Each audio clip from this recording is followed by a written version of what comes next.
सियासी संग्राम जीतने के लिए बीजेपी ने इस बार एक खास रणनीति तैयार की है।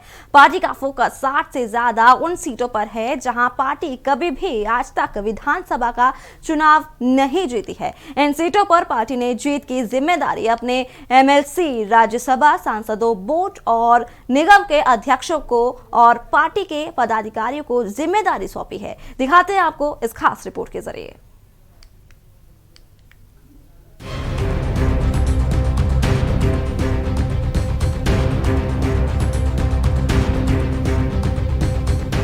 दो 2017 में उत्तर प्रदेश के विधानसभा चुनाव में बीजेपी ने पहली बार ऐतिहासिक जीत हासिल करते हुए 312 सीटों पर विजय हासिल की। उस वक्त अपने सहयोगी के साथ मिलकर बीजेपी 325 सीटों पर काबिज हुई।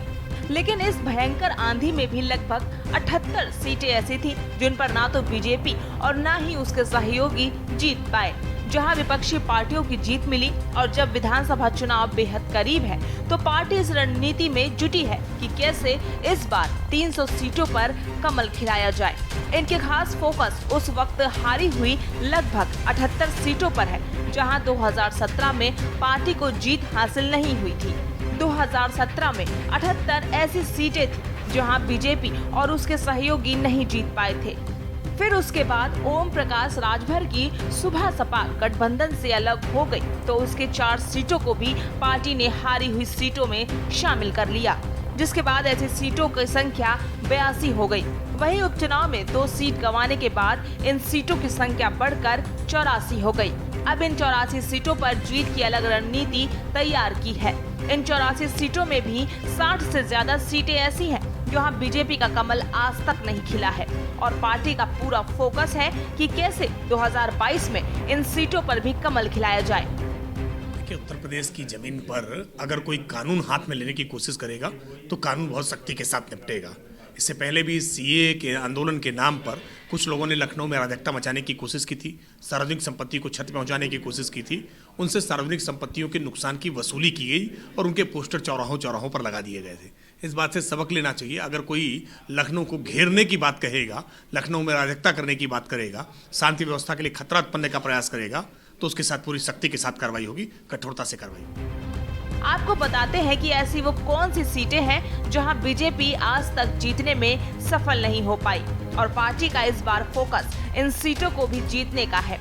इनमें अगर हम बात करें तो अंबेडकर नगर की अकबरपुर, आजमगढ़ की निजामाबाद सीट, सीतापुर की सिंधौली सीट, रायबरेली की हरचंदरपुर सीट, लखनऊ की मोहनलालगंज सीट, रायबरेली की रायबरेली सदर सीट, कानपुर की सीसामऊ सीट, आजमगढ़ की आजमगढ़ सदर सीट, प्रतापगढ़ कुंडा सीट, प्रतापगढ़ की रामपुर खास सीट, इटावा की जसवंत नगर सीट, उन्नाव की पुरवा सीट, रायबरेली की ऊंचाहार सीट, जौनपुर की मल्हनी सीट, आजमगढ़ की अतरौलिया सीट, आजमगढ़ के मुबारकपुर सीट, आजमगढ़ की गोपालपुर सीट शामिल है।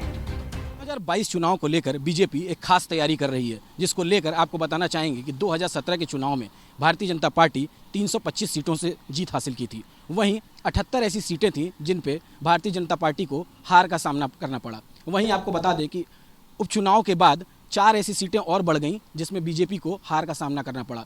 अब आपको बताना चाहेंगे 84 ऐसी सीटें हैं जिसमें भारतीय जनता पार्टी को इस समय जीत हासिल करने के लिए कड़ी मेहनत करनी पड़ रही है, जिसके लिए केंद्र सरकार से और पदाधिकारी सांसदों को इस कार्य के लिए लगाया गया है कि वह इन सीटों पर जीत दिलाएं। अब देखने वाली बात यह होगी कि 2022 चुनाव में जनता किसका साथ देती है। कैमरामैन राजेश के साथ अभिषेक त्रिपाठी, के न्यूज़, लखनऊ। 2022 में इस बार इन सीटों पर भी कमल खिले, इसके लिए रणनीति तय करते हुए अलग अलग लोगों को प्रभारी भी नियुक्त किया गया है।